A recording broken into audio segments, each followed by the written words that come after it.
Hi friends, welcome to my channel. நாம் இன்றைக்கி சின்ன மருமகள் சீரியலில் இன்றைய எபிசோடை பார்க்கலாம். குழந்தைய பற்றி எப்போ பேசினாலும் தமிழ் முகத்தில் ஒரு பதட்டம் இருந்துக்கிட்டே இருக்குது. அதை முதல்ல கண்டுபிடிக்கணும். அதனால் நாளைக்கு தமிழுக்கு ஸ்கேன் பண்ண போகும்போது நானும் கூட வரேன்னு சொல்லியிருக்கேன்னு ஈஸ்வரி அவங்க பொண்ணுக்கிட்ட சொல்கிறாங்க. மறுநாள் சேது, தமிழ், மோகனா, ஈஸ்வரி எல்லாரும் சேர்ந்து தமிழுக்கு ஸ்கேன் பண்ண ஹாஸ்பிட்டல் வந்துடுறாங்க. மோகனாவும் தமிழும் பதட்டத்திலேயே இருக்காங்க. மகளை எப்படியாவது காப்பாற்றணுமேன்னு தமிழோட அம்மாவும் ஹாஸ்பிட்டலில் வந்து தமிழ் இருக்கிற இடத்துல கொஞ்சம் பக்கத்தில் மறைஞ்சு நின்று பார்த்துக்கிட்டே இருக்காங்க.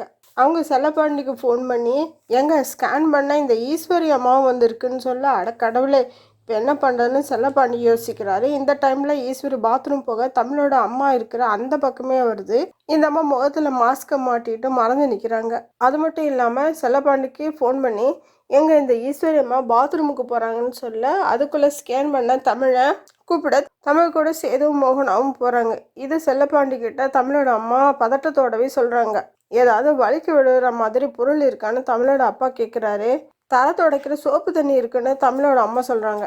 ஈஸ்வரி வர வழியில் அதை தூக்கி ஊற்றி விடுன்னு சொல்லி தமிழோட அப்பா சொல்கிறாரு.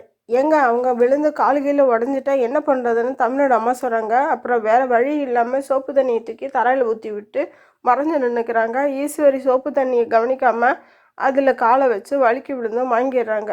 இந்த விஷயத்த சேதுட்டு சொல்ல தமிழோட அம்மா போகிறாங்க. அதுக்குள்ளே தமிழை படுக்க வச்சு டாக்டர் ஸ்கேன் பண்ண ஆரம்பிச்சிடுறாங்க. சேது அதை பார்க்க பக்கத்தில் உள்ள டிவி கிட்ட உட்காந்துருக்காரு. அவர் பக்கத்துலேயே மோகனாவும் பதட்டத்திலேயே நிற்கிறாங்க. இந்த டைமில் தமிழோட அம்மா ஒரு நர்ஸுக்கிட்ட, சேது கூட வந்த ஈஸ்வரி அம்மா வலிக்கு விழுந்து வாங்கி விழுந்துட்டாங்க, அவர்கிட்ட சொல்லிடுங்கன்னு சொல்கிறாங்க. அந்த நர்ஸ் வந்து சொன்னதும் சேது மோகனாவை தமிழை பார்த்துக்க சொல்லிட்டு கீழே விழுந்த ஈஸ்வரியை பார்க்க அவர் போயிடுறாரு.